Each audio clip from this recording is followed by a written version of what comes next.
Deixa eu ver se... agora sim, né? Amém.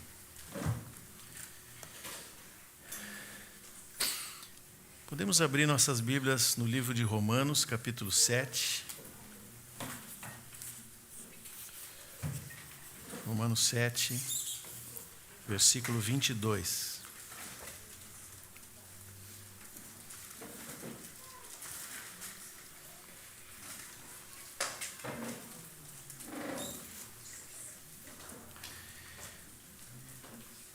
Porque no tocante ao homem interior tenho prazer na lei de Deus, mas vejo nos meus membros outra lei que, guerreando contra a lei da minha mente, me faz prisioneiro da lei do pecado que está nos meus membros.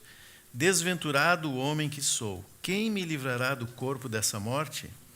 Graças a Deus por Jesus Cristo, nosso Senhor, de maneira que eu, de mim mesmo, com a mente, sou escravo da lei de Deus, mas segundo a carne, da lei do pecado. Senhor, nós queremos mais uma vez, Senhor, clamar pela Tua misericórdia sobre cada um de nós aqui, Senhor. Sobre mim ao falar, sobre os irmãos ao ouvir, Senhor. Que Teu Espírito Santo conduza todas as coisas aqui, Senhor, para a honra e glória do Teu nome, para a clara compreensão da Tua palavra, da mensagem que é Tua, não é minha, Senhor, não é nossa, mensagem que é Tua, Senhor. Em nome de Jesus. Amém. Então, irmãos, ontem falamos um pouco sobre o trabalho que Satanás fez lá no Éden, de alguma forma atacando aquela imagem incorruptível de Deus, na alma, na mente de Adão e Eva, gerando uma desconfiança, e essa palavra é importante para entender o que nós vamos falar hoje. E a partir disso, ao mesmo tempo, superestimulando, ou como disse o Lawrence hoje, empoderando a alma do homem, fazendo com que o homem cresça, que tendo conhecimento do bem e do mal, seria bem sucedido ou poderia gerir a sua própria vida sem Deus. O resultado a gente sabe qual é: pecado, a separação, a morte e a desordem, de um modo geral, naquilo que o Deus havia planejado para o homem. Falamos também que o caminho de volta vai percorrer esse mesmo trajeto, ou seja, a primeira coisa que precisa acontecer é ser reposta a imagem de Deus na vida do homem. Por isso, o primeiro passo para a reconstrução do homem é a revelação da pessoa de Cristo Jesus, que é a imagem do Deus invisível. Ao mesmo tempo, essa revelação que é no Espírito, por meio da palavra, né, que separa o que é do Espírito e o que é da alma, para que nós possamos compreender sem as influências da nossa mente e sentimentos e tudo que o mundo fez na nossa vida, né? Mas essa revelação no Espírito da pessoa do Senhor também é acompanhada por uma revelação de quem nós somos. Uma visão do homem pecador, inútil, que carece da glória de Deus. E é essa visão dupla que gera arrependimento. Tudo isso nós falamos ontem, né? Agora, essa vida nova que habita o nosso espírito, essa vida eterna, como o Cláudio tem falado aqui, que é o próprio Espírito Santo, vai nos levar de novo ao plano original de Deus. Não só trazendo vida no nosso espírito, mas também santificando a nossa alma, nossa mente, nossos sentimentos e chegando até a vontade através da qual as coisas todas vão ser ordenadas na vida do homem e vai alcançar o nosso corpo como parte final desse processo. Mas, nesse processo, especialmente no que nós vamos falar hoje e amanhã, que é o trabalho do Espírito Santo na alma do homem, nós vamos ver esse conflito que Paulo mencionou no capítulo 7, que nós acabamos de ler. Hoje, nós vamos falar um pouquinho mais sobre esse processo de resgate que o Espírito Santo faz sobre a nossa alma, em especial na esfera do intelecto, da mente e também dos sentimentos. E amanhã nós vamos tratar um pouquinho sobre a questão da cruz e como isso mexe com a nossa vontade. E a ferramenta que o Espírito Santo usa para trabalhar na nossa alma, especialmente na nossa mente, nos nossos sentimentos, é a fé, ou viver pela fé. Agora, o que é fé? Como a Bíblia define fé? Qual é o primeiro lugar que aparece a palavra fé na Bíblia, por exemplo, né? Se a gente for olhar no Antigo Testamento, nas traduções em português, ela vai aparecer pela primeira vez, se eu não estou equivocado, em Abacuque 2, que é um texto que depois se repete lá no Novo Testamento, né? Porque ele diz assim, Abacuque 2, capítulo 2, versículo 4. Eis o soberbo, sua alma não é reta nele, mas o justo viverá pela sua fé. Esse versículo vai se repetir quando é falado de Abraão, depois Paulo usa isso também no livro de Romanos, no livro de Hebreus, se não me engano, também tem essa mesma menção, o justo viverá pela fé. A palavra fé traduzida aqui, eu não conheço hebraico, né? Não sei se a pronúncia está correta, mas é emuná, essa palavrinha que está aqui traduzida como fé. Se eu for fazer a pesquisa da primeira vez que emuná aparece na Bíblia, não é aqui. É lá atrás, num texto que aparentemente não tem nada a ver com isso. É Êxodo 17, 12, naquele conflito de Israel com os amalequitas. Vocês lembram que Moisés levantava os braços e o povo ganhava. Quando ele cansava e baixava os braços, o povo perdia. E aí diz que Arão e Josué, se eu não estou enganado, né, seguraram os braços de Moisés, seguraram firme os braços de Moisés. Essa palavra firme é emuná, a mesma palavra traduzida como fé. É a primeira menção dela no Antigo Testamento. Depois, ela vai aparecer em outros lugares como firmeza, mesmo sentido. Em outros lugares, como por exemplo Deuteronômio 32:4, ela aparece como fidelidade. E essa é a palavra que mais se repete, a tradução, né, para o português que mais se repete da palavra emuná. E Salmo 37, versículo 3, esse eu vou ler, porque esse salmo, para mim, ele marcou um momento importante da minha vida.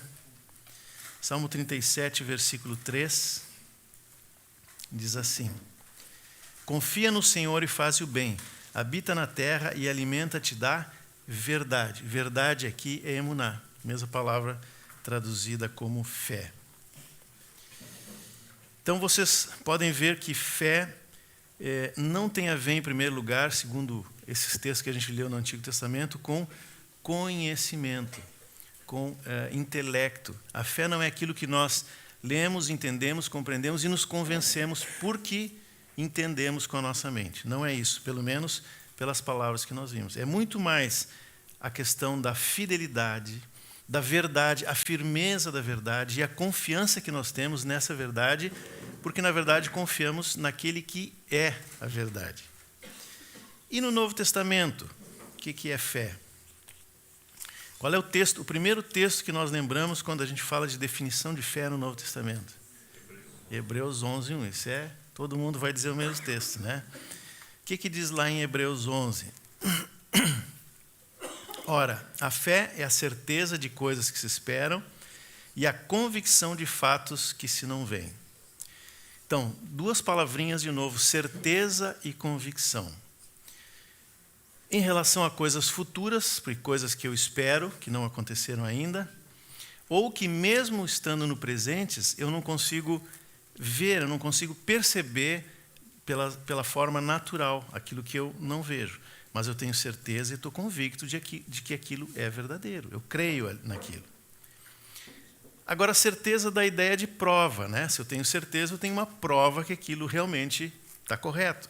E prova me lembra método científico, que pressupõe conhecimento acerca de um objeto, de um fenômeno natural.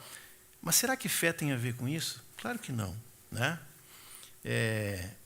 Para ter certeza, segundo o método da ciência, eu observo aquele que é o meu objeto de análise, como o Lawrence disse hoje, né?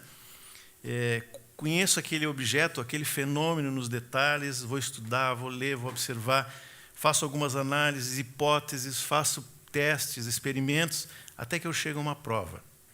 E ao final desse processo eu posso dizer que eu conquistei conhecimento, eu adquiri conhecimento, eu sou, entre aspas, dono daquele conhecimento.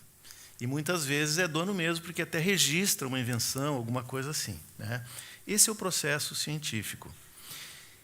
E a palavra no grego que define ciência, que é episteme, não sei se a pronúncia está correta, ela significa exatamente isso, porque epi é sobre, Então é como se eu estivesse sobre o conhecimento, dono daquele conhecimento. Isso é a ciência e o método científico, ter controle sobre o conhecimento. Mas a fé é exatamente o oposto. É uma verdade que me controla. Eu estou sujeito a essa verdade. É exatamente o contrário. E hoje, no mundo, é cada vez mais importante a gente adquirir conhecimento, né? Antigamente, ter uma faculdade já era um luxo. Depois veio a pós. O mestrado hoje é jardim da infância, né? É doutorado, pós-doutorado, PhD. Eu lembro do pai do Cláudio, seu Cecílio, né? Que na época que nós éramos jovens, todo mundo fazia o mestrado, estava iniciando o doutorado, e ele fazia sempre a mesma brincadeira, assim, quando é que vocês vão começar a trabalhar? Né? E ele dizia, não sei se era ele que dizia que PhD era por hora desempregado, né? Então ele brincava muito com a gente por causa disso. Mas enfim, esse é a ciência desse mundo e está bem, nenhum problema. Que bom que o Senhor nos deu capacidade para entender os fenômenos naturais e é assim que funciona a ciência. A questão é que o método da ciência não cabe em relação à fé.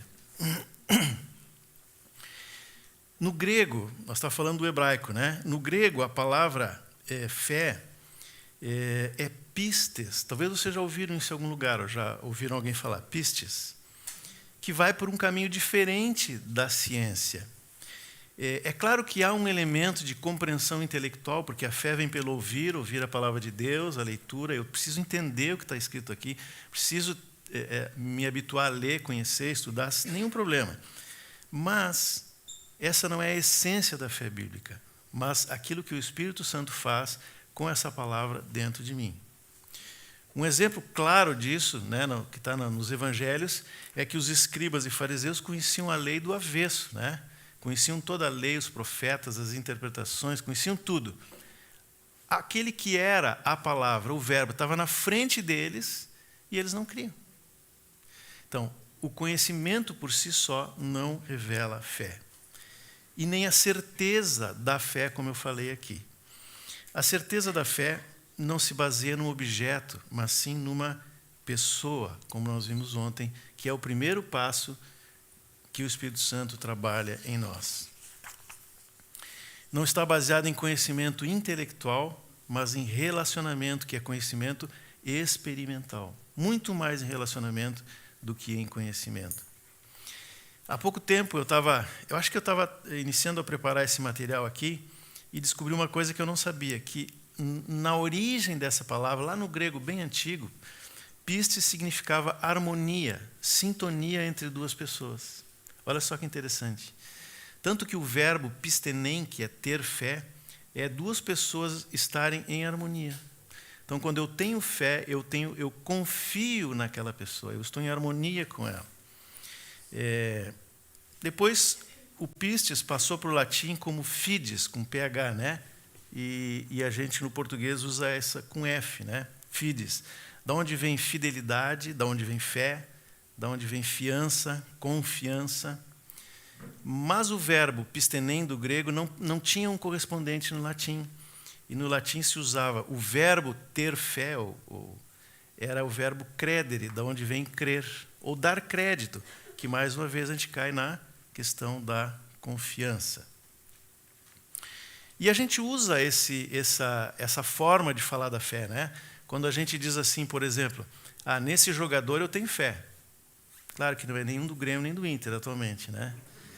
A gente está dizendo o seguinte, esse jogador tem condições de jogar, ele joga bem, tem capacidade, é um bom jogador, por isso eu levo fé nesse jogador. Ou, enfim, né, nesse candidato, nós queremos dizer que nós temos confiança no que ele faz, que ele vai fazer bem. Outro exemplo é quando alguém me pede para ser fiador, né? Eu disse que fiança, confiança, fidelidade, é tudo a mesma raiz, fides. O que o fiador faz? O fiador, ele diz para o credor, aquele que está emprestando um dinheiro, ou está alugando a casa, enfim, ele diz, olha, eu conheço essa pessoa, eu sei que ele tem condições de pagar, conheço o caráter dele, é um bom pagador, tanto é assim que eu vou assinar junto com ele. Se ele não pagar, eu pago. Tal é a minha confiança nessa pessoa. É isso que é a garantia que o fiador dá. Então, só alguns exemplos de como nós usamos de fato essa palavra fé e fidelidade e tudo mais nesse sentido. Agora, como é que eu aplico isso no texto de Hebreus e no que nós estamos falando aqui? A fé bíblica é baseada essencialmente na pessoa do Senhor Jesus. Quem Ele é, o seu caráter e as suas obras. De novo, vamos lembrar do percurso que nós estamos fazendo aqui. Tudo começa, ou recomeça para o homem, quando ele contempla o Senhor.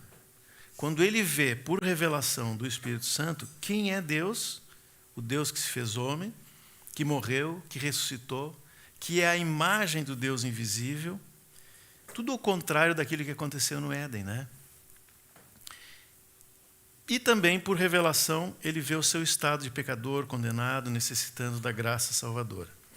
E na medida do crescimento, quando nós nascemos de novo e vamos crescendo, quando é necessário escolher algum caminho, fazer alguma escolha, ou tomar uma decisão, ele é colocado diante de um dilema, como esse que Paulo relata aqui nos versículos que nós lemos. O meu homem interior, esse que teve revelação de Cristo, quer fazer a vontade de Cristo. Mas eu encontro no meu corpo, nos meus membros, uma força contrária, que quer fazer a sua própria vontade, oposta à do Senhor. Os nossos sentidos naturais, sentimentos, intelecto, cultura, o Lawrence falou bastante sobre isso, tradições, influências do meio, tudo aponta para um lado. E a palavra de Deus aponta para o outro lado. O que fazer numa situação dessas? É por isso que o Paulo quase entra em desespero ali, Ele diz, desventurado homem que sou, quem vai me livrar do corpo dessa morte, Aqui não precisamos entrar em detalhes, mas isso era uma pena romana. A pessoa que que matava alguém por culpa e não por dolo, muitas vezes era forçada a carregar o defunto, o corpo, Era uma pena terrível essa, até que ele também acabava morrendo por causa daquilo. Mas, enfim, esse era o nosso estado. E é o nosso estado toda vez que nós estamos nesse conflito entre fazer a vontade de Deus ou fazer a minha vontade. Mesmo que eu seja um bom religioso, um admirador dos valores cristãos, e hoje está em moda isso, Muita gente é admirador, se diz cristão. Mesmo que eu tenha muito conhecimento da Bíblia, se eu não contemplar o Senhor, e, acima de tudo, não desenvolver com Ele um relacionamento de confiança, eu não vou conseguir fazer a sua vontade. A obediência sozinha, ela não tem valor para Deus. Nem os sacrifícios, nem qualquer outra obra que nós fazemos vai agradar a Deus, porque, como diz lá em Hebreus, sem fé é impossível agradar a Deus. Mas, se eu contemplo o Senhor, se eu tenho com Ele um relacionamento de intimidade, de entrega, de amor, de confiança, então a voz do Senhor na sua palavra vai falar mais alto.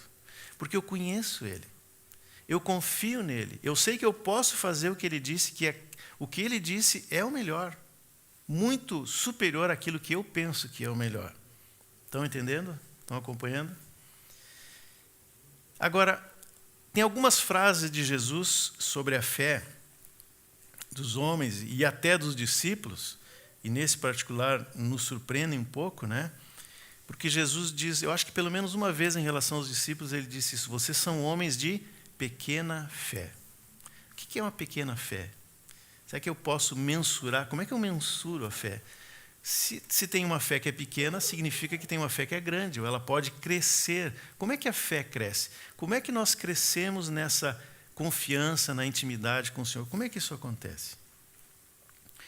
Depois do texto base, esse de Hebreus, que nós lemos, nós vemos uma lista de pessoas, que às vezes a gente chama de heróis da fé, que foram citadas como realmente homens e mulheres, exemplos de alguém que viveu por fé. O texto lá de Hebreus, se vocês olharem, vai mostrar que alguns lutaram guerras, enfrentaram inimigos complicados e venceram, por causa da fé que tiveram em Deus. Outros tiveram lutas terríveis também, lutaram e perderam. Alguns morreram à espada, outros foram queimados, outros foram cerrados ao meio, que deve ser uma morte terrível, né? Imagina. Mas tanto um grupo quanto o outro grupo têm em comum duas coisas. Primeiro, todos passaram por provações muito complicadas. E, em segundo lugar, eles não tiraram os olhos das promessas de Deus, da pessoa do Senhor, independente do resultado que eles tiveram terreno, pois eles aguardavam a cidade celestial. Então, todos eles tiveram isso em comum. E aqui tem um aspecto importante para compreender como que o Espírito Santo vai edificando e fortalecendo a nossa comunhão com o Senhor, a ponto de não só nós resistirmos a toda dificuldade, mas nos aprofundarmos no conhecimento dele no meio dessa dificuldade. Logo depois de Hebreus, vem a carta de Tiago e tem o texto que o nosso irmão leu, e eu não combinei com ele. Tá? Leu a carta de Tiago, aquele texto do capítulo 1, que diz assim, eu acho que foi esse que leu, eu estava passando aqui quando ouvi, né? Tiago 1, de 2 a 4, diz assim, meus irmãos, tende por motivo de toda alegria o passardes por várias provações, sabendo que a provação da vossa fé, uma vez confirmada, produz perseverança. Ora, a perseverança deve ter ação completa, para que sejais perfeitos e íntegros, em nada deficientes. Foi esse o texto, né? Se ler aqui. Agora, gente, vamos pensar, vamos olhar esse texto com calma. Provação é algo que ninguém gosta, né? Ninguém ora o Pai Nosso e diz assim, né? Dai-nos hoje a provação do dia. Provação nossa de cada dia. Ninguém faz essa oração. Aliás, eu aconselho que não faça, tá?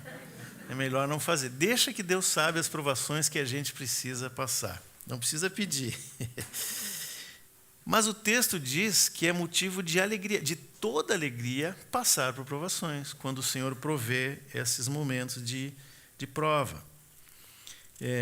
Por quê? A alegria na provação em si é um masoquismo? O que é? Não. É porque nós olhamos o resultado, para que nós sejamos perfeitos, íntegros e não haja deficiência de coisa alguma na nossa caminhada com o Senhor. Esse é o resultado. Por isso que é motivo de alegria. Uma vez confirmada aquela fé, aquele momento de provação produziu perseverança e, no final, alguém que é íntegro, em nada deficiente. Tem um outro texto muito parecido com esse, até um pouco mais detalhado, né, que está em Romanos 5, vocês devem lembrar. Lembra que no capítulo 4, Paulo fala do sacrifício substitutivo do Senhor, que nos perdoou os pecados, da ressurreição, que nos fez sermos justificados, né? E aí no capítulo 5 ele começa dizendo, justificados, pois, mediante a fé, temos paz com Deus por meio de nosso Senhor Jesus Cristo, por intermédio de quem obtivemos igualmente acesso pela fé a essa graça na qual estamos firmes, e gloriamo-nos na esperança da glória de Deus. Até aqui, perfeito, uma maravilha. Mas aí vem a segunda parte. E não somente isto, mas também nos gloriamos nas próprias tribulações, sabendo que a tribulação produz perseverança, que nem diz lá em Tiago. E a perseverança, experiência. E a experiência, esperança. Ora, a esperança não confunde, porque o amor de Deus é derramado em nosso coração pelo Espírito Santo que nos foi outorgado. Então, nesse texto, assim como lá na carta de Tiago, a gente vê esse processo pelo qual a nossa fé ela vai crescer, ela vai se fortalecer. E a sequência aqui é simples, é muito parecida com a de Tiago, um pouquinho mais detalhada, né? Tribulação produz perseverança, que gera experiência, e a experiência firma a nossa esperança, porque ela tem como base a certeza de que nós somos amados por Deus. Essa é a sequência de Paulo. Não é método científico, mas é o método bíblico de gerar a certeza. Agora, esse método bíblico é completamente oposto à lógica humana. O que é prova de amor aos olhos humanos? É não passar por dificuldade nenhuma, é uma vida tranquila. Às vezes a gente vê assim, especialmente pais que tiveram dificuldade financeira na infância, É comum a gente ouvir dizer assim: não quero que meus filhos passem pelo que eu passei, né? Então eu vou prover tudo o que eles precisam para eles não passarem as provas que eu passei. Mas não sabe que as provas que eu passei é o que me fortaleceu para hoje, né?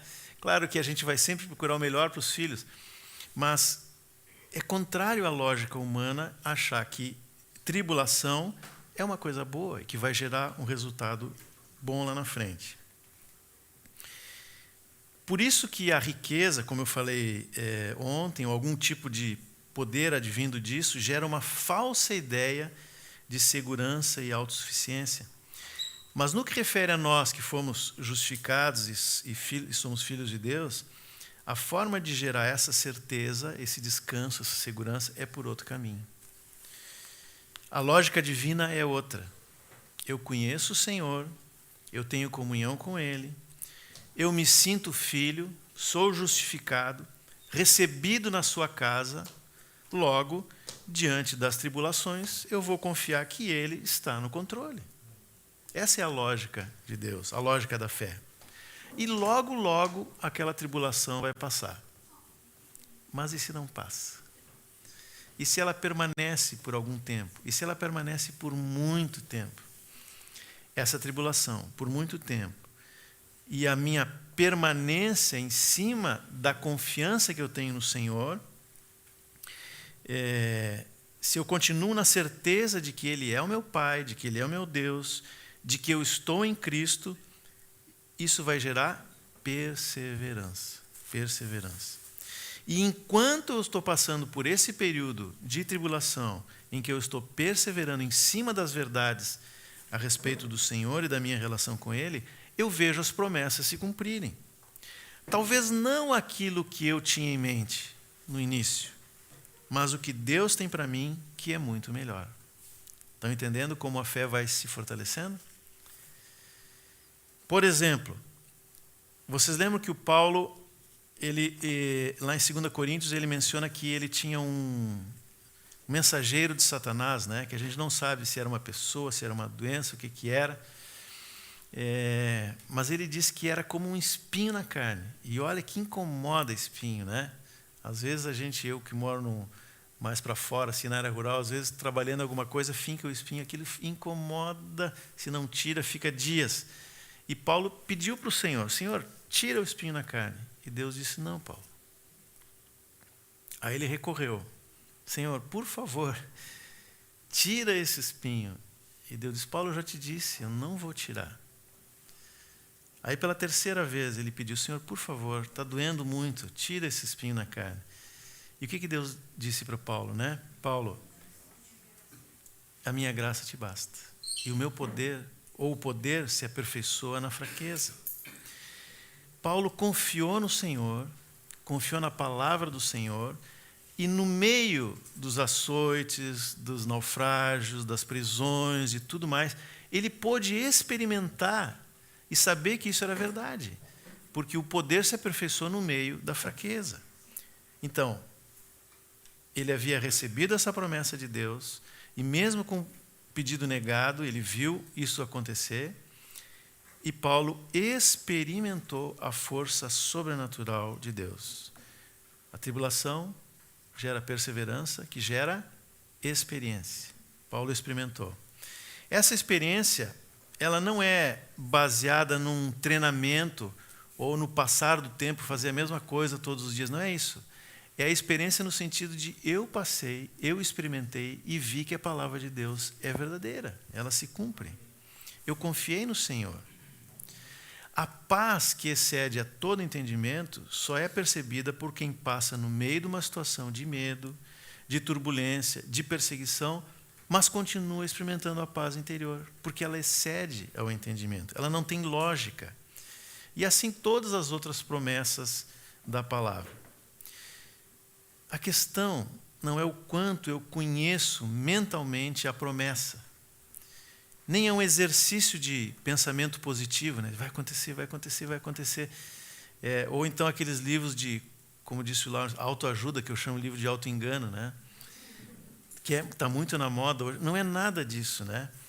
A fé, a questão é o quanto eu tenho comunhão, intimidade, amor e confiança na pessoa do Senhor, sabendo que Ele está presente ao meu lado durante todo esse período. Quem já passou por situações assim, sabe do que eu estou falando. E todos nós, eu creio, de uma forma ou de outra, já passamos por períodos assim da vida. E a nossa fé foi fortalecida, não é? Qual é o fim do processo, segundo o texto de Romanos 5? É a esperança. Agora, vamos deixar claro o seguinte: esperança é diferente de expectativa. Expectativa é uma possibilidade que pode acontecer ou não. E, normalmente, quando a expectativa é humana, graças a Deus ela não acontece, né? A esperança é certeza, porque ela é baseada no que Deus falou.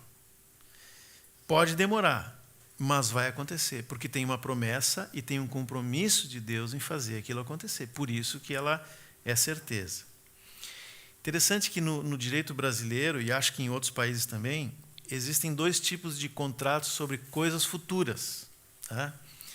Um deles a gente chama a compra da possibilidade. O exemplo clássico é o bilhete da loteria. Vai lá, compra o bilhete, né, na expectativa de que ganhe o prêmio. Mas quem vendeu a Caixa Federal, ou sei lá quem que está fazendo a loteria, ele não tem obrigação nenhuma de te entregar o prêmio, ele só te entrega o número. Está vendendo a expectativa. Tá? Um outro tipo de contrato sobre bens futuros se chama a compra da coisa esperada. Esse é diferente. Esse a pessoa se compromete a entregar alguma coisa. Quando alguém vai construir uma casa, por exemplo, aí faz o projeto e contrata um empreiteiro. O empreiteiro se compromete a fazer exatamente aquele projeto e entregar a casa pronta em tanto tempo, com tal custo. Nunca dá certo, né? Sempre o custo é maior e o tempo também é maior. Mas ele entrega, na maioria das vezes, né? Aí também envolve a questão da confiança. É importante, né? Nós criamos expectativas que o Senhor não tem obrigação de atender. E muitas expectativas o Senhor não atende, para o nosso bem. Porque normalmente a minha expectativa é mesclada com sonhos, alvos humanos, que são diferentes do dele. Por isso, por amor e por misericórdia, ele não completa ou não atende aquela minha expectativa. Mais um problema da obstinação que eu falei ontem, né? Porque se eu fico tentando e tentando algo que Deus não quer me dar, chega um momento que Ele diz, está bem. E vai dar problema. É certo que vai dar problema. Tem um exemplo nos evangelhos que eu acho fantástico. Assim. Vocês lembram que no capítulo 11 de João, tem aquele evento da ressurreição do Lázaro. E aquele evento, talvez a gente lendo, a gente não mede o impacto daquilo no momento. Mas foi muito impactante. A ressurreição de um homem que todo mundo conhecia, todo mundo viu, já estava há 4 dias, né, dentro do túmulo. Aquilo foi impactante, a tal ponto que os escribas e fariseus disseram, nós temos que dar um jeito, não adianta fazer o que nós estamos fazendo, tem que acabar com esse homem. Nós temos que matar Jesus logo. Eles disseram, né? Aí no capítulo 12, isso foi pouco tempo antes da crucificação, né? Aí no capítulo 12 tem a entrada de Jesus em Jerusalém, uma semana antes da Páscoa. Entrada triunfal, né? Com as palmas, mantos, todo mundo gritando e tal. Agora imagina os discípulos vendo tudo aquilo. Eles pensando, está perto que o Senhor vai se manifestar como Messias. Logo em seguida, eu acho que é Filipe, se não me engano, ou André, um dos dois, procura Jesus e diz assim, Jesus, tem uns gregos aqui que querem falar contigo. Ora, os gregos eram o top da filosofia, né? É como se dissesse assim, como se aqueles 3 que o Lawrence mencionou ontem, ali, o Einstein, o Freud e o Marx, não, fossem atrás de Jesus para falar com ele, né? Então, de novo, né, os discípulos estavam assim numa expectativa enorme. E aí Jesus diz assim, é chegada a hora de ser glorificado o Filho do Homem. Pronto, vamos dar um pause aqui. Imagina a cena. Depois de tudo aquilo que aconteceu, Jesus diz isso. Eles já ficaram pensando, bom, eu vou ser ministro disso, o Pedro daquilo e tal, né? Cada um vai ter o seu cargo no que Jesus vai fazer. Só que na sequência, Jesus diz assim: se o grão de trigo caindo na terra não morrer, fica ele só. Falou da cruz. Olha o balão furado, né? Pensa um balão cheio, alguém vem com uma agulha. Uma expectativa completamente equivocada dos discípulos. Isso mostra que nem sempre, e eu diria na maioria das vezes, a nossa expectativa não é harmoniosa. Né? Lembra do que eu falei de pistes, né? Harmonias, sincronia, não é harmoniosa com a vontade de Deus. Agora, ao contrário da expectativa, a esperança colocada em Deus e na sua palavra, ela é sim uma certeza, porque nós confiamos nele e no que ele disse. E como não ter confiança se ao longo da tribulação o Espírito Santo vai derramando do amor de Deus no nosso coração, como diz o texto lá de Romanos? Uma outra coisa interessante, como a minha formação é do direito, né, eu começo a prestar atenção para essas coisas. Paulo, em 2 Coríntios e Efésios, pelo menos nesses dois livros, ele fala que o Espírito Santo é como o penhor da nossa herança. Ontem não, na segunda-feira nós falamos desse crescimento, né, que somos tecnon, quando nascemos de novo, filhinho, crianças. Vamos chegar, o desejo do Senhor é nos levar a ser filhos maduros, o iós, para que nós sejamos também herdeiros. Se somos filhos, somos também herdeiros. E Paulo diz que o Espírito Santo é o penhor da nossa herança. Agora, o que é o penhor? Fiança, eu já falei que é uma garantia pessoal, né? Eu assino junto com aquela pessoa que fez a dívida, dizendo ele vai pagar, pode confiar que ele vai pagar. Mas o penhor é uma garantia real. Os mais novos não vão saber do que eu estou falando aqui, mas os mais antigos vão lembrar do prego. Lembra do prego? Ou da Caixa Federal, o penhor da Caixa Federal, né? Eu fazia um empréstimo, acho que isso existe até hoje, né? Não sei se alguém usa o penhor da Caixa Federal. Eu fazia um empréstimo na Caixa e dava em garantia uma joia, um relógio, algum bem. O que significa isso? O penhor é uma garantia real, ou seja, se o devedor não pagar aquilo que ele deve, o credor vai ficar com aquele bem para si, vai vender, vai quitar a dívida com o próprio bem. Ou seja, se temos uma promessa de Deus que em Cristo fomos feitos filhos tecnos e seremos filhos maduros e receberemos no futuro uma herança justamente porque somos filhos, o Espírito Santo já nos foi dado hoje para nós vermos concretamente como uma garantia real de que nós temos esse direito que ninguém pode nos tirar. O Espírito de Cristo, esse Santo Espírito de Cristo, é uma presença real dentro de nós. É uma garantia de que Deus vai fazer isso. Tudo que Ele prometeu, Ele vai cumprir. E no meio da tribulação, a presença do Espírito Santo nos diz que essa promessa vai se cumprir. Mesmo que eu não veja condições disso acontecer. Nós confiamos, nós temos fé, temos esperança e temos certeza, porque há uma garantia real do meu lado, na verdade, dentro de mim, dizendo isso. Agora, se eu fugir desse processo no meio, eu nunca chego a ter a ação completa, como diz lá em Tiago.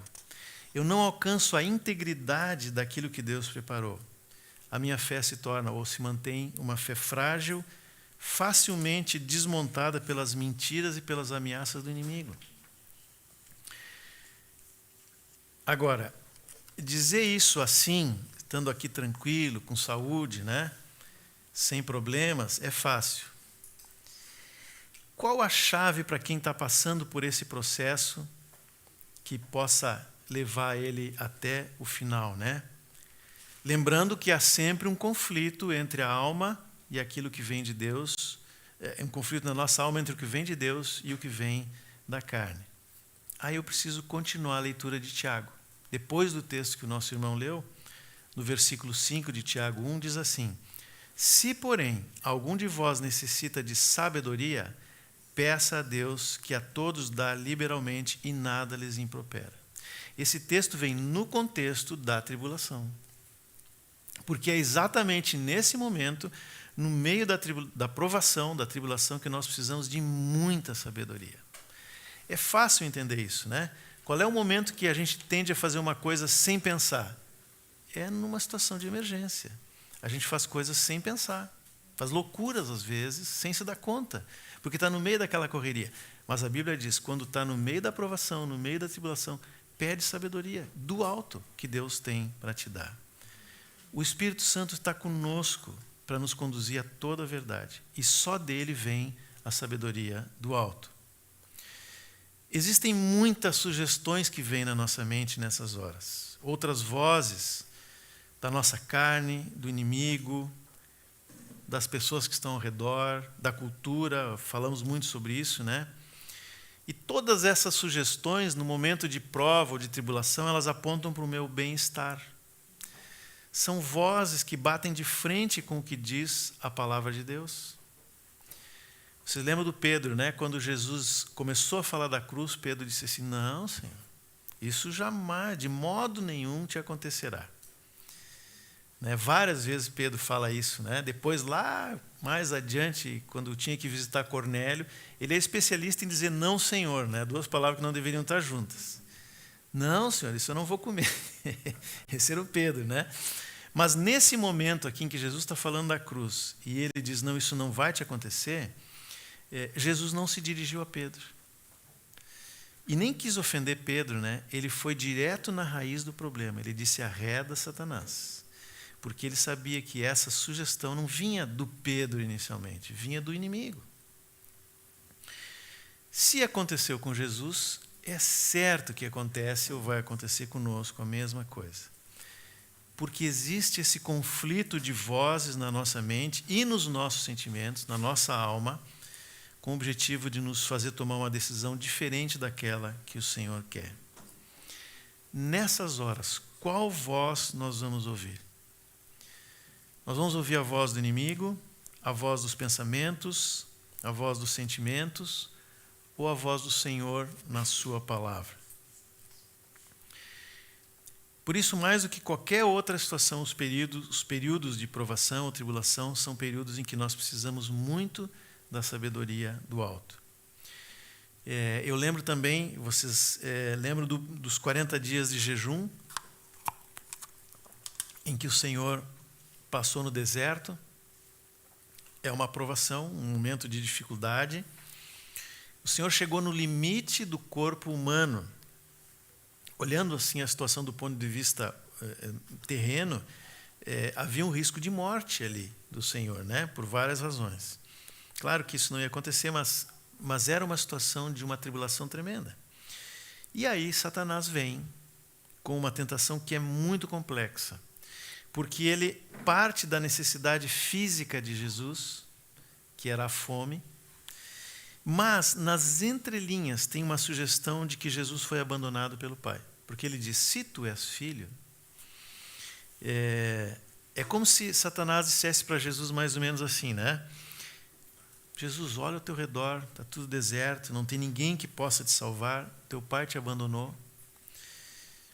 Mas tu tens poder suficiente para transformar essas pedras em pão. Então, faz e sacia a tua fome. Ou então, chama os anjos, né, que vão te cuidar, que vão te acolher se tu te jogar lá de cima. Enfim, vocês conhecem ali como foi a tentação. A quem Jesus ouviu? As sugestões do inimigo? Qual foi a resposta do Senhor? Está escrito. Foi em cima da palavra. Por 3 vezes, né, Satanás usou essa mesma estratégia, com contornos um pouquinho diferentes, mas a estratégia era a mesma, apontando sempre para essa distorção na relação de Jesus com o Pai e chamando ele para uma atitude de autossuficiência, de independência, mas Jesus não mudou a sua forma de agir. É por isso que o Senhor é o autor e consumador da fé, porque Ele fez, primeiro, antes de qualquer um de nós, sempre agiu assim, em perfeita harmonia com a vontade do Pai, até que chegou à cruz. E mesmo diante da cruz, o que o Senhor diz? Se possível, afasta de mim esse cálice, mas seja feita a tua vontade. Perfeita harmonia. Quando nós passamos por uma situação de prova de fé, essa sabedoria que vem do alto, ela vai nos levar sempre para a palavra de Deus. Em primeiro lugar, para nos dar certeza da nossa relação com o Senhor, da nossa filiação. Também vai nos lembrar do amor e da paz sobrenatural que vem de Deus, mesmo que a vontade de Deus naquela situação possa nos levar à morte. E nós temos na história inúmeros casos de irmãos que permaneceram firmes diante de uma tribulação. Quantas cruzes foram levantadas depois de Jesus, né? Os próprios apóstolos e outros tantos. Ou no Coliseu, quantos foram entregues aos leões, quando foram queimados vivos, e assim por toda a história até hoje.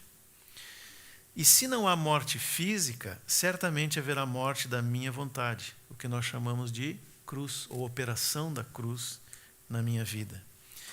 Mas o resultado é sempre o mesmo, é uma fé forte, imbatível, que experimentou o amor de Deus no meio da prova. A atitude oposta é aquela que dá ouvidos à sabedoria terrena, que Tiago também fala na sequência, lá no capítulo 3, né? O que Tiago diz lá no 3, 13? Quem entre vós é sábio e inteligente, mostre em mansidão de sabedoria mediante condigno proceder às suas obras. Se, pelo contrário, tendes em vosso coração inveja amargurada, sentimento faccioso, nem vos gloreis disso, nem mintais contra a verdade. Agora olha só o que ele diz no 15. Esta não é a sabedoria que desce lá do alto. Antes é terrena, animal e demoníaca. Pois onde há inveja e sentimento faccioso, aí há confusão e toda espécie de coisas ruins. A sabedoria, porém, lá do alto é primeiramente pura, depois pacífica, indulgente, tratável, plena de misericórdia e de bons frutos, imparcial, sem fingimento. Ora, é em paz que se semeia o fruto da justiça para os que promovem a paz. No versículo 15, que a gente sublinhou, né, ele fala quais são as características da sabedoria terrena. A sabedoria que não é a que desce do alto, né? Ela é terrena, animal e demoníaca. Terrena é fácil de entender, porque tem como base essas realidades visíveis, aquilo que é conhecimento, que eu posso controlar, científico, enfim, isso é sabedoria terrena. Por que ela é também demoníaca? Porque o império das trevas sempre vai agir no sentido oposto do que Deus quer. E o príncipe desse império, como Jesus mesmo disse, cogita das coisas dos homens. Então ele está bem alinhado ali com aquilo que o homem deseja. Mas eu sempre me entregava, por que diz que é animal, né? Terrena, animal e demoníaco. O que é essa sabedoria animal? Bom, se a gente for olhar a palavra animal, é a mesma que o Cláudio mencionou hoje, é psíquicos, aquilo que é da alma. Mas não só isso, ela diz respeito, e aí nos ajuda a entender um pouco do que são os pensamentos e os sentimentos da alma sem o Espírito Santo, né? Porque ela diz respeito aos instintos de sobrevivência, instintos animais mesmo, né? Instinto de sobrevivência, ou que atendem às necessidades do corpo e da alma. E a gente pode ver isso facilmente nos animais, né? Eu disse, eu moro numa área rural e às vezes eu saio com ela. A gente tem uma border collie, eu saio para passear com ela e toda cachorrada, qualquer cerca que eu passo, aqueles cachorros, né? É instinto de proteção territorial, né? É um instinto territorial. Mas às vezes tem algum portão aberto. Aí eles saem e brincam, se cheiram, né? Conversam na língua dos cachorros lá. Nenhum problema. Mas quando entra para dentro do seu território, meu Deus do céu. A gente não age assim às vezes? Em alguns momentos está tudo bem. Mas quando alguém toca no que é meu, né? Instinto territorial. Alimento, a mesma coisa, né? Vai mexer o cachorro é muito mansinho, mas vai mexer na comida dele ali na hora que ele está comendo, né? A mesma coisa. Então, instintos de procriação. Nenhum cachorro olha a cachorrinha que está no cio e diz, vou formar uma família com essa. Eu acho que é uma boa cachorra. Formar uma família, os filhinhos, né? Vamos viver a vida inteira juntos. O cachorro não pensa nisso, né? É instinto de procriação, de sobrevivência. E amanhã ele vai ver outra cachorrinha, né? É pelo instinto. Agora, o que é hoje a sociedade? Não é isso. O homem não levou ao extremo esses instintos animais? Terrena, animal e demoníaca. A sabedoria terrena sempre vai apontar para a sobrevivência e para o bem-estar do homem. E aí a gente pode pensar, não, mas isso é lá no mundo, né? Só lá no mundo. Será? Tiago está falando para irmãos aqui. A carta de Tiago não foi escrita para incrédulos, foi para a igreja, para irmãos. E ele diz que havia entre eles inveja amargurada e sentimento faccioso, que é fruto da sabedoria terrena, animal e demoníaca. É sério isso. E ele ainda diz, voltando lá para o capítulo 1, né? Bem-aventurado o homem que suporta com perseverança a aprovação, porque depois de ter sido aprovado receberá a coroa da vida, qual o Senhor prometeu aos que o amam. E aí ele diz assim, ninguém ao ser tentado diga, sou tentado por Deus, porque Deus não pode ser tentado pelo mal, e ele mesmo ninguém tenta. Ao contrário, cada um é tentado pela sua própria cobiça, quando essa o atrai e seduz. Então a cobiça, depois de haver concebido, dá à luz o pecado, e o pecado, uma vez consumado, gera a morte. Ou seja, se as tendências do que é terreno em nós, com essa ajudinha demoníaca, nos chamam para satisfazer os instintos da carne, nós precisamos rejeitar por completo essa sabedoria e abraçar a sabedoria que vem do alto, que nada mais é do que a palavra de Deus com a graça e o poder da vida que foi concedido a nós, que tem a natureza espiritual, celestial e eterna. Eu queria contar uma experiência que aconteceu comigo. Eu li o Salmo 37, porque esse me ajudou muito a entender como que Deus realmente é presente na nossa vida. Eu ontem mencionei que eu trabalhava no jurídico de um banco, e entre 2008 e 2009 eu fui para São Paulo. Eu achei que era por um mês e pouco, e ficou meses, e lá em junho de 2009, o diretor me chamou e disse, tu vai ficar aqui em São Paulo, pode trazer a tua família para cá. E eu não queria de jeito nenhum, nada contra os paulistas, né? Mas eu sabia que Deus me queria lá em Porto Alegre. Então eu comecei a orar, Senhor, provê os meios para que eu não precise sair do banco, ou ache alguma outra opção e tal. E aí, naquele momento, veio uma proposta de um escritório que eu já conhecia, que fazia mais ou menos a mesma coisa que eu fazia lá. E eles disseram, só tem uma condição, tem que ficar em Porto Alegre. E ele ainda me disse, nós vamos te pagar o que tu ganha no banco e tu vai ter um bônus, porque todo projeto que tu participar vai ter uma participação e tal. Então tá bem. Eu não estava por aquilo ali, mas estava bem. Aí comecei a trabalhar ingenuamente, não acostumado com esse ambiente, porque eu era como um funcionário público, né, as coisas são tudo certinhas assim. Tinha um outro advogado lá que disse assim, como tu está chegando, eu vou te ajudar nesse projeto. Tal. E eu achei uma boa aquilo, ingenuamente. E ele participava, assim, não fazia nada, né? Mas estava lá para tirar foto no final. E recebia uma parte daquele bônus lá. E aquilo foi indo, no começo eu não me dei conta, mas depois de um tempo eu me dei conta, que era uma esperteza dele. Ele ficava com uma boa parte, às vezes até mais do que eu, e não fazia nada. E quando eu me dei conta, aí veio o instinto territorial, né? Aí eu fiquei realmente muito bravo. Eu não sei se pelo que eu perdi ou pela injustiça, não sei. Mas um dia eu lembro que o dono do escritório estava vindo de São Paulo para Porto Alegre, e eu preparei um discurso do tipo assim, é ele ou eu, né? Acaba aqui esse negócio. E eu nem imaginava o que poderia acontecer depois, né? Ele poderia dizer assim, eu fico com ele. E aí, eu ia fazer o quê, né? Mas eu estava ali pronto para encerrar com tudo. Aí eu fiquei no aeroporto esperando ele chegar, e eu levava a Bíblia comigo na mochila, abri no Salmo 37. Irmãos, assim, é como se o Espírito Santo estivesse ali do meu lado, lendo para mim. Porque o Salmo 37 diz assim, não te indignes por causa dos malfeitores, nem tenhas inveja dos que praticam a iniquidade, pois eles dentro em breve definharão como a relva e murcharão como a erva verde. Confia no Senhor e faz o bem, habita na terra e alimenta-te da verdade, que nós vimos que é fé, né? Agrada-te do Senhor e Ele satisfará os desejos do teu coração. Entrega o teu caminho ao Senhor, confia nele e o mais Ele fará. Fará sobressair a tua justiça como a luz e o teu direito como o sol ao meio-dia. Descansa no Senhor e espera nele. Não te irrites por causa do homem que prospera em seu caminho, por causa do que leva a cabo os seus maus desígnios. Deixa a ira, abandona o furor.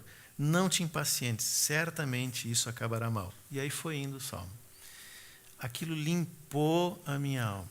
Limpou, mudou o cenário. Eu recebi ele muito bem, não falei nada, botei meu discurso dentro da mochila.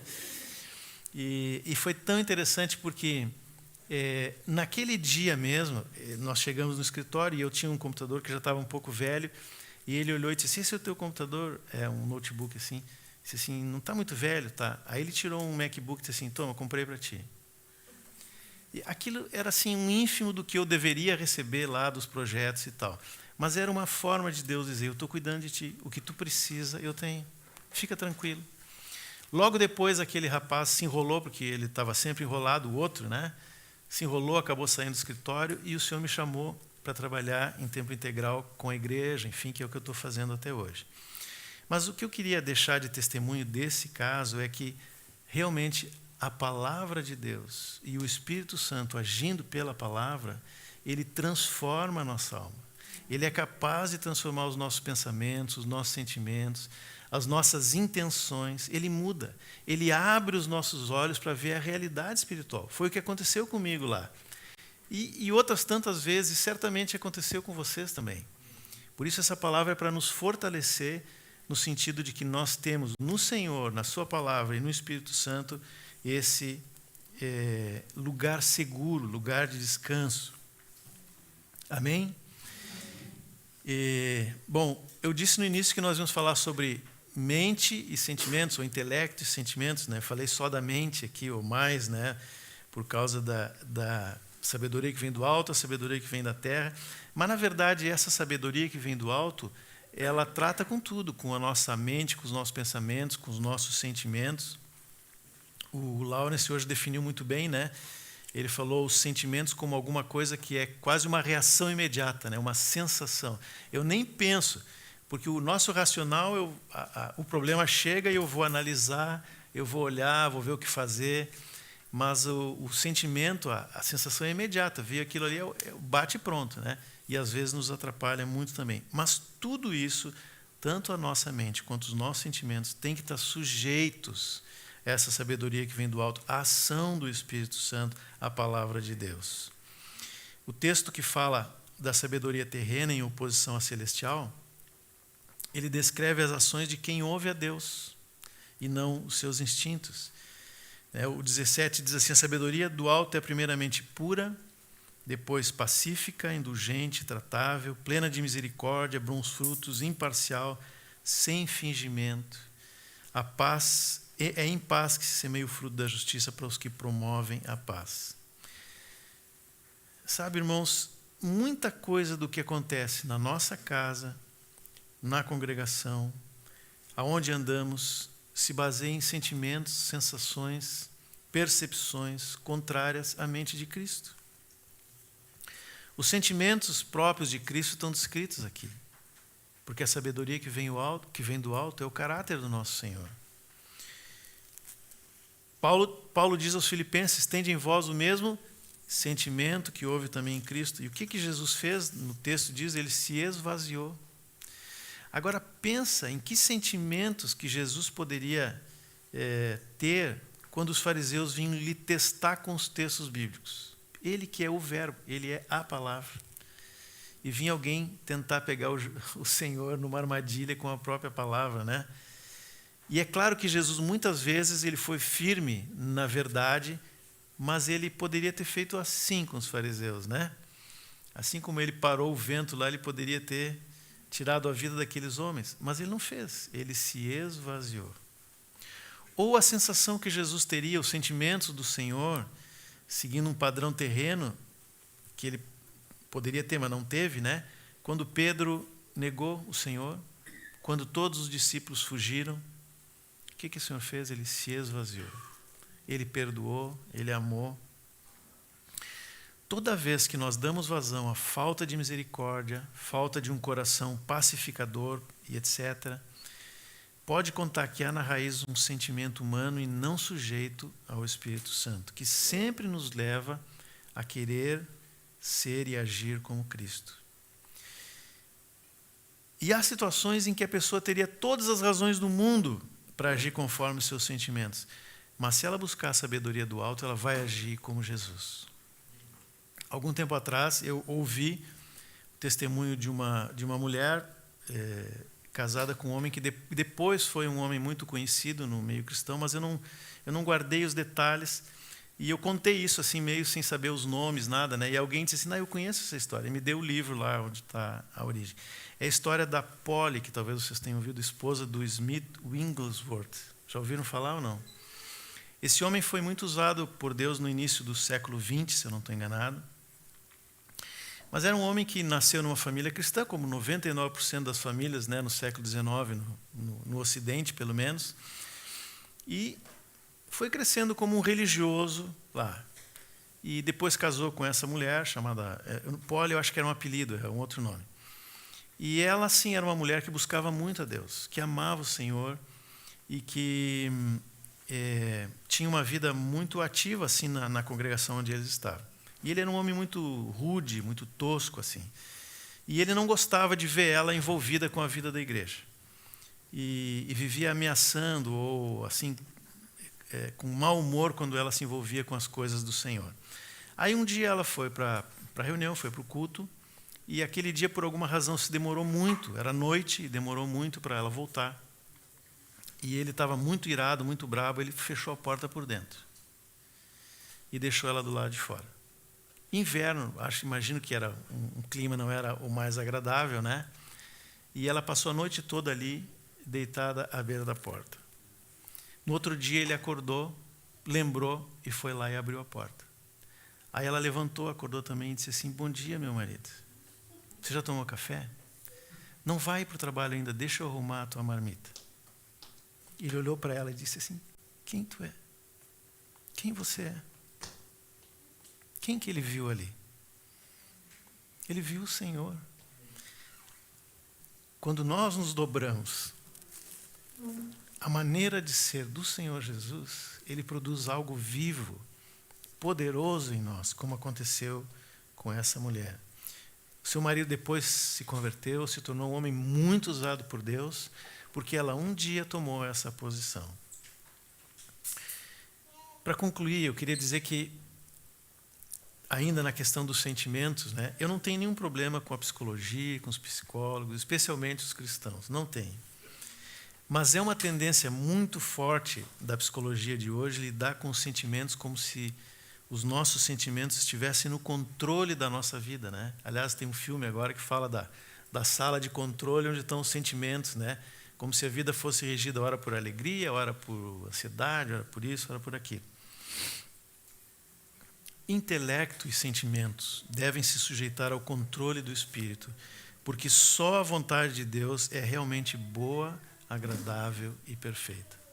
Para nós que nascemos de novo, que estamos nessa caminhada buscando a maturidade, nós precisamos lembrar isso. A verdadeira vontade perfeita é a vontade do Senhor. Não há sentimento ou pensamento humano que possa suplantar isso. E o trabalho, ou a luta pela conquista da mente e dos sentimentos, tem como alvo a nossa vontade. Essa é a chave do ser humano, porque é na vontade que eu vou me render ou a Deus ou a minha própria vontade, aquilo que o inimigo quer. Então, irmãos, amanhã nós vamos continuar falando ainda sobre a alma, vamos partir desse ponto aqui para falar da vontade como uma das partes da alma e ver como a operação da cruz vai nos levar a ter uma vontade submissa à vontade de Deus. Não por pressão, por medo, por ameaça, mas por conhecer e amar o Senhor e por saber que a sua vontade é melhor para nós. Amém? Senhor, muito obrigado, Senhor, pela ministração do Teu Espírito Santo sobre cada um de nós aqui, Senhor. Eu sei que nós estamos falando de coisas, Senhor, que talvez muitos passaram por situações assim, outros podem estar passando, Senhor. Por isso eu queria te pedir, Senhor, de forma muito especial nessa questão das provações, das tribulações, que Tu possa ministrar com cada um de nós, Senhor. Cada um de nós sabe aquilo que atormenta a nossa alma, Senhor. Eu quero te pedir, Senhor, que cada um aqui vá hoje para o seu quarto ou para a sua casa, ou saia daqui, sabendo que Tu és um Deus bondoso, amoroso, misericordioso, que a Tua palavra é certa, Senhor, que não há dúvida de que Tu vais cumprir cada uma das Tuas promessas, de que a Tua vontade é a melhor para nós, Senhor. Que haja essa certeza dentro de cada um de nós, em nome de Jesus. Amém.